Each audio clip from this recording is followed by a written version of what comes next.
Welcome to the Leader's Edge podcast. I'm Sandy Laycox, editor-in-chief of Leader's Edge. In this episode, I talk with Brian Fritton, who is the founder and CEO of Havoc Shield, which is a cyber company that helps small and mid-sized businesses prepare to meet the ever-stringent requirements for cyber coverage.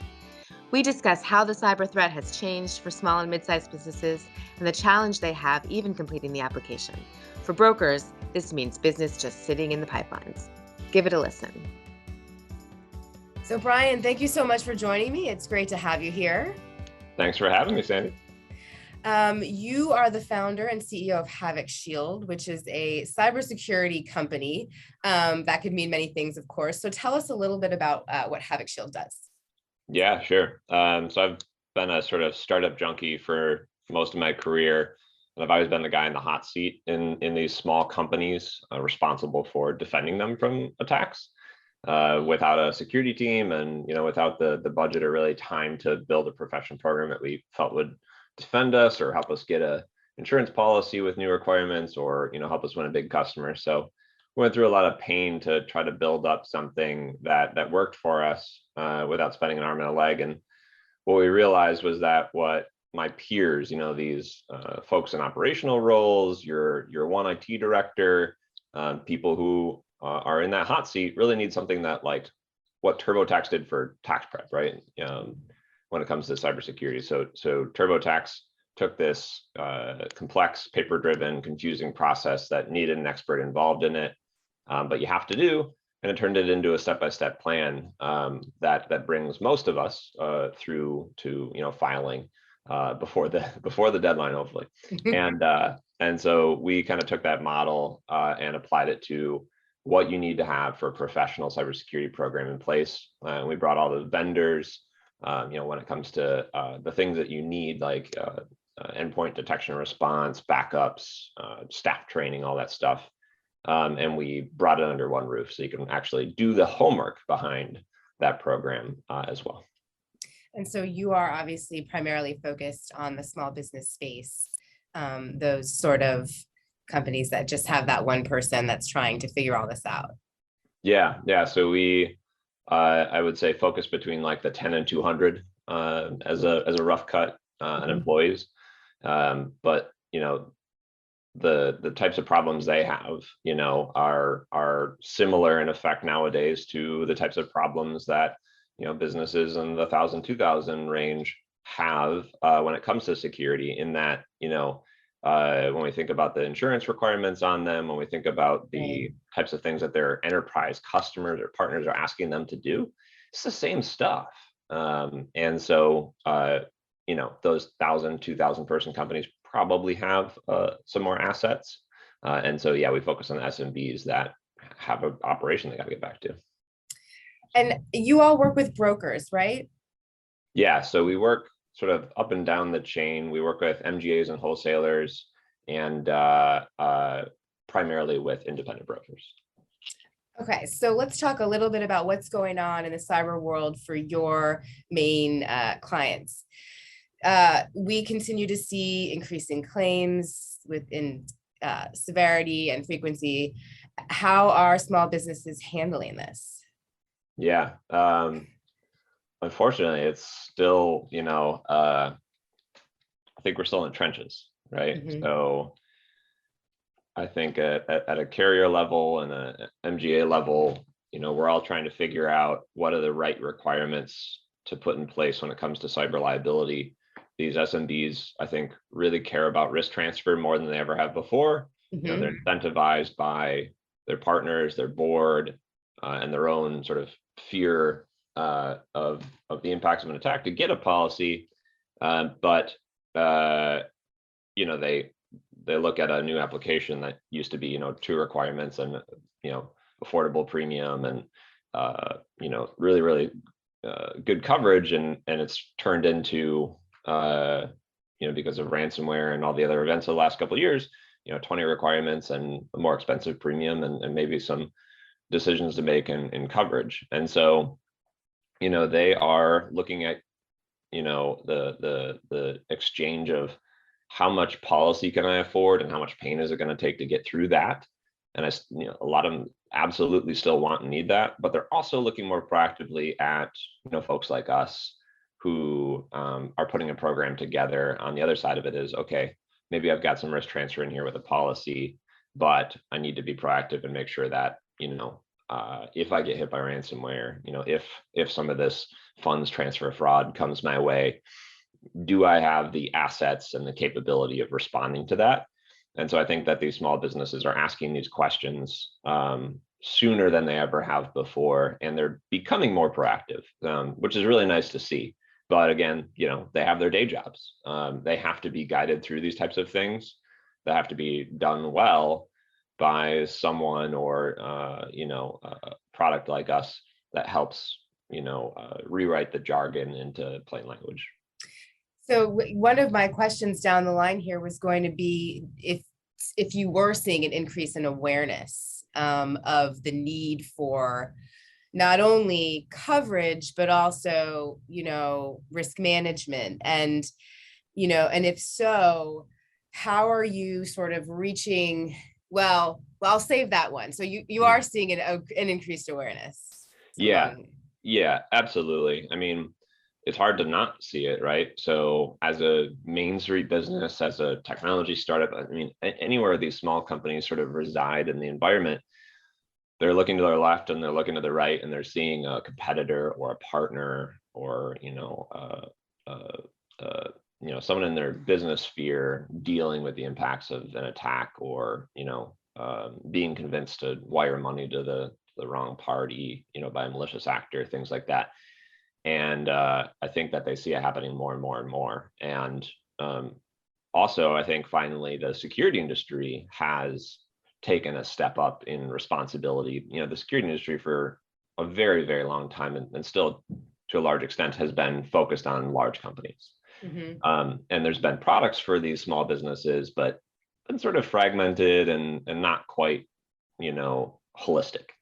And so I think there are more folks like us who are paying attention to it and leading the way and saying, hey, this is a real risk for your business, and sharing more of that knowledge. And so, yeah, you have owners that are becoming more knowledgeable about what they should be doing here, with or without a policy. Do you see more brokers coming to you from this space and saying that my client needs this, whether or not the client has requested it?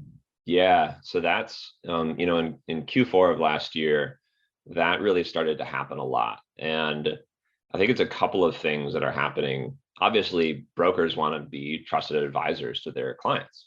So, priority number one is how can I advise my clients? They don't want to just sell them a policy and say goodbye. They want to be there. The vast majority of these small businesses want to work with their broker, right? Who they know and who they trust. And so a lot of the broker partners that we have are trying to educate themselves and trying to bring solutions, and not just, blog posts. They're trying to bring real ability to do the homework behind the types of things that these, small business insureds need. And so we also witnessed that, this is becoming a problem for them when it comes to their revenue and to their operation. So because of the sort of stubborn loss ratios out there and in cyber, the requirements that are in place to get a policy have grown by, I'd probably say 10x. Yeah. And the pipeline of, these brokers' businesses have just slowed way, way down, right? So you have these applications that, small business owners don't understand what they mean or where they stand on them. And so, you have a producer or someone who should really be selling policies more and advising them the coverage, trying to coach them through what, MFA means. And then on the other end of it, they go, okay, well, I know that I don't have that in place. I know I don't have backups and, whatever number of these other requirements unmet. And so they have to go back to their business, leaving that application outstanding to try to do the homework behind them. And, so they've got to find someone to help them do it. They've got to put together the pieces, and then they've more and more got to prove that they've done it. And so that just, leaves your applications outstanding in that pipeline for weeks, if not months. So we focus on kind of helping both sides of that equation. Is helping those brokers, advise their clients on the right things and help them do the homework, but also build tools to speed up their pipeline, remove the necessity of coaching all on your own with tools that they can self-serve, and trying to be a better partner to brokers that way. Do you think that because of the challenge of the cost of loss and all of the requirements that policyholders now need to put in place in order to get coverage, in addition to that rising premiums, do you think there's a risk of sort of policyholders going either underinsured or without coverage at all, just because it's just too much? Absolutely, it's already happening. We see a lot of the what I'll call exhaust from insureds getting denied, because they can't meet the threshold for coverage, and it's turning into, I think, more of a Boolean. Yes, we're going to give you coverage, or no, you're not going to get coverage. And these small policyholders, while they can be profitable, good policies, they can't meet that threshold more often than their larger counterparts. And so we get a lot of brokers contacting us saying, hey, can you help this new applicant who has already been denied 2, 3, 4 times get coverage at all? And usually, our answer is yes, because we do the homework behind those requirements, to try to get a 10 out of 10, and we can prove it. And so we've got a number of wholesale and MGA partners that we work with to match up, who know what we can do and trust the sort of evidence behind what we can do there. But to your question, yeah, unfortunately, a lot of these small policy holders are not getting the types of coverage that they need. And it comes really, I think, to brokers, the newness with cyber liability as well, right? Like it's still very new, and it's hard to understand what is a pretty volatile market right now. The requirements are changing, and the threat environment is still crazy. And so, I think to a large extent, carriers and capacity is still really trying to figure this out. I think it'll settle in the next year or two a lot more than it has, because there is a lot of growth here, right? SMBs represent a hugely accelerating segment of desired in policyholders. And there's a good amount of cash and a good amount of business, and they expand too, right? As these businesses grow, they need D&O, they need E&O, right? They expand, and so I think we'll see it grow. Now, do you think there will, and you may not know the answer to this, but do you feel like the market will sort of become more and more a specialized, you say you're going to wholesalers and MGAs to find coverage? Do you think it will go more and more in that direction versus just kind of general main carrier coverage? Yeah, I think that at least what we're seeing right now is more of that wholesale and MGA sort of tier filling the knowledge gap and filling the capacity gap, right? With more purpose-built cyber liability products that strike a balance between the risk and the desire for better coverage and a reasonable price. And that takes a lot of work, right? Obviously, to get right and have the right conversations and engage the right types of partners like us. And so I think we'll see more specialty for sure there. But my other thought is that, again, most small business owners overwhelmingly want to work with the person down the street. They want to work with their independent broker that they've known throughout the course of their business. They don't want to go to some large insurtech that's faceless, and they want to know what types of coverage they need. So while I think that there's that specialty tier that's going to be, core to making this efficient and figuring out how to price this and help the carriers with that telemetry, as a broker, as an independent broker, you're still going to need to be knowledgeable about it. Yep. All right, just a couple more here.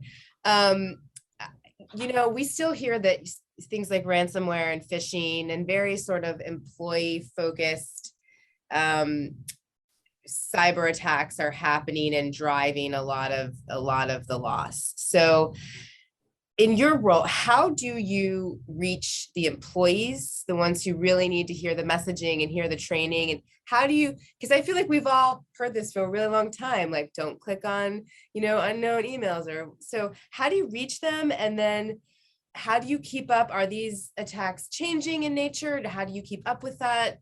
Help me out with this. Yeah, no, absolutely. It's a great question. So you can put all of the technology in place to, build a good defense and try to catch the attackers. But,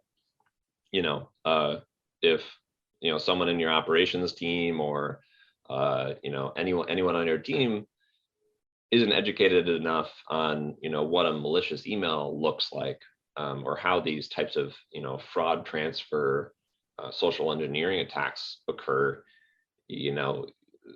then you're done, right? You're baked. And so it's super, super, super important.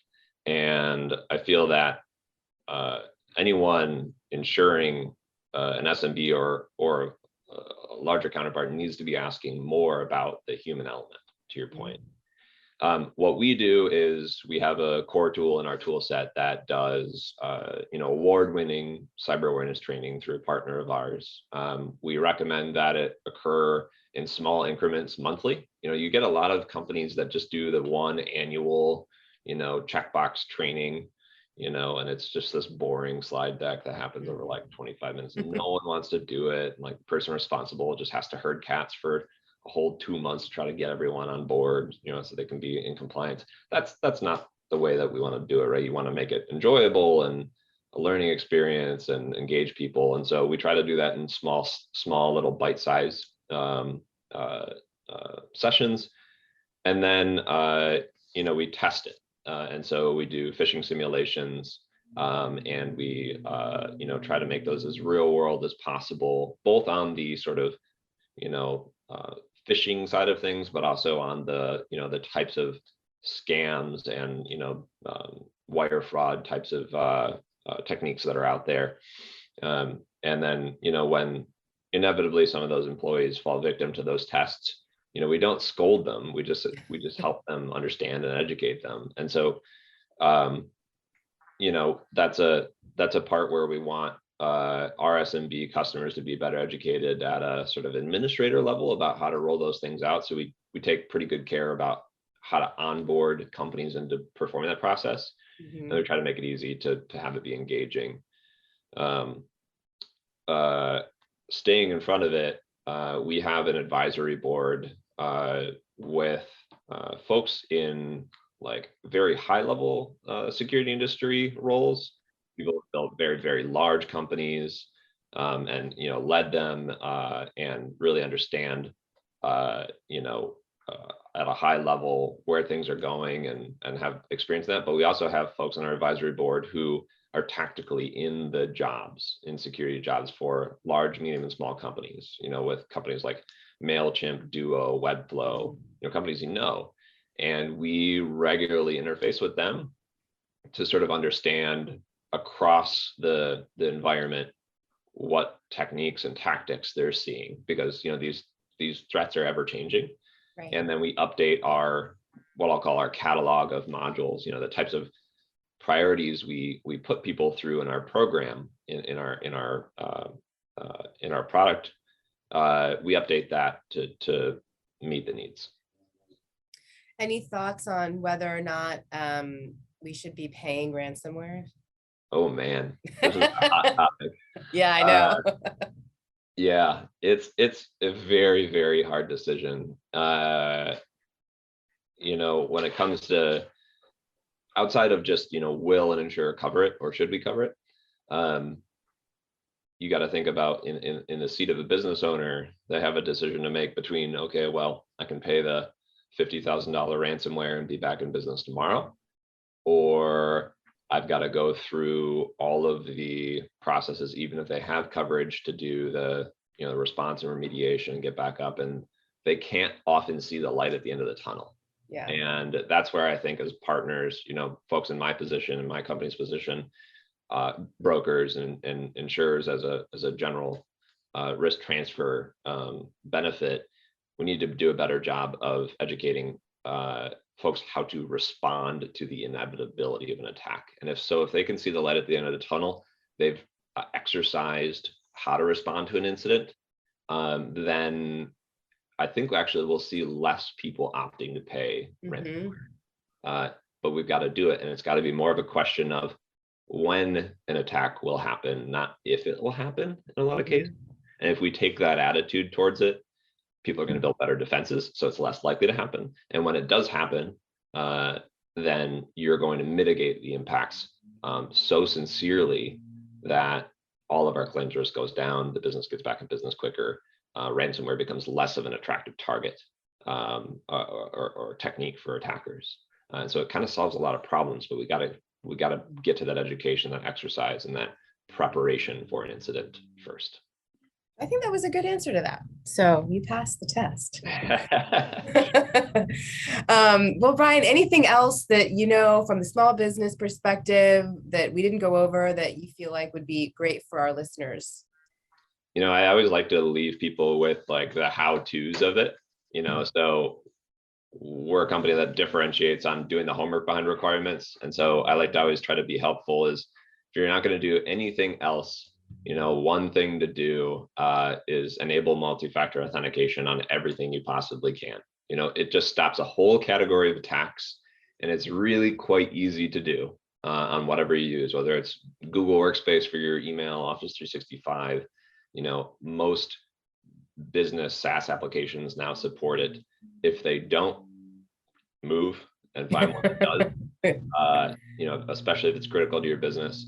It just prevents a whole thing. And the last thing I'll say is security is a scary topic, and technology is not going to solve everything. Find someone in your sphere who you trust, who's knowledgeable about it, and ask them questions. To a certain extent, security is very business specific, what you should be doing because of the data you hold, industry you're in, and size you are. And if you don't have anyone, then we are glad to be that. And so while we have a SaaS product that's all self-serve, we believe in putting the human in front of that as well. So just email me. It's Brian, BRIAN, @havocshield.com, and we'll try to help you.